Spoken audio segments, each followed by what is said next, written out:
the waiting is frustrating, but I just have hope that everything will be okay, that everybody that's looking into it and the powers that be are doing everything they can. And I just have faith that he's alive and he's okay, and him and the other guys will be home.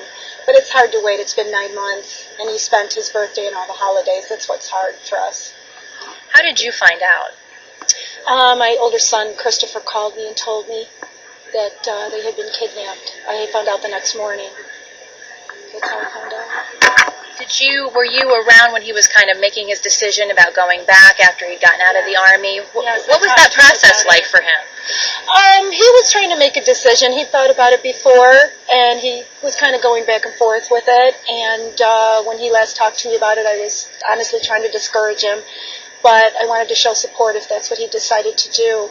So he made his final decision, and I was behind him. I just wanted him to be safe.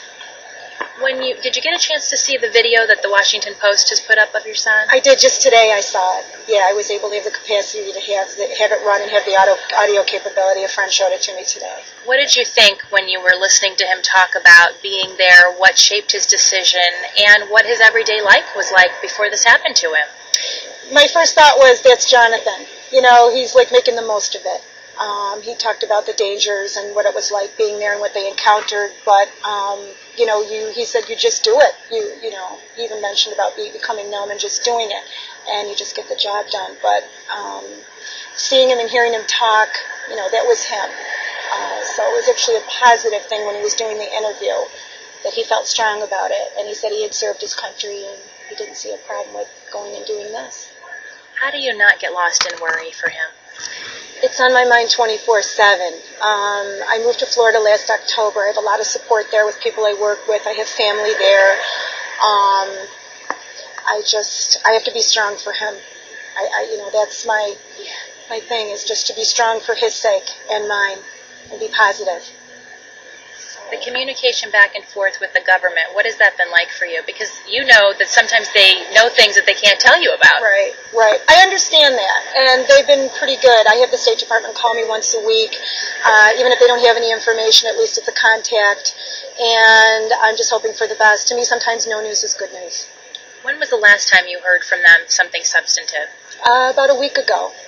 They just said that they were holding conference calls on Monday afternoons, and I could participate if I wanted to. That was something new. So that was good.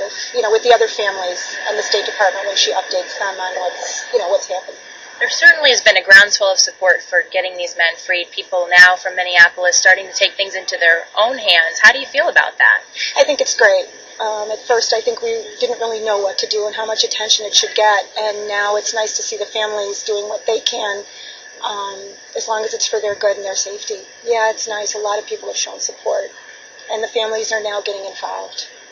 So what's your feeling about raising money to go over there? What's your feeling about raising money to make a deal to get them back? I guess whoever's decision it is, that's something that will work, that was agreed to, and that's safe for everybody involved to make it happen, and whatever it takes. So whatever it takes. Whatever it takes to get them freed and come home safe. Mm-hmm. It's not about terrorism. It's about the mighty dollar. We want some money to get arms or whatever their underlying issues are. So it doesn't matter to you what they use that money for, as long as you get your son home? Obviously, I don't support any Ruth activities, but that's our son. We want him home. How do we get him home? If we could act like we're going to be successful at getting him home, and at the same time capture the bad guy, let's do that. I don't want to just give money away. What has the government told you about trying to go this alone, basically? What kind of roadblocks have you run into in this process? I got to tell you that there's different people in this. There's 5 people missing. There's a lot of people concerned about their welfare. And in that aspect, there are friends and family and so on. The friends that are concerned about the captives have a different point of view than I do. I'd like to work with the government. I'd like to work with the politicians.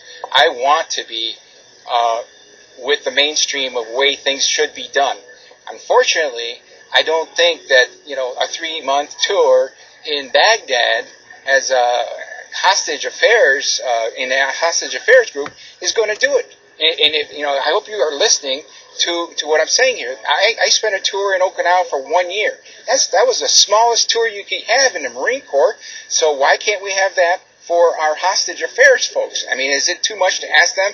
I'm sure there's a lot of people that are single that can be sitting there in Baghdad that can work the cases. Channel 2 has a 10 o'clock news. Where is it? On my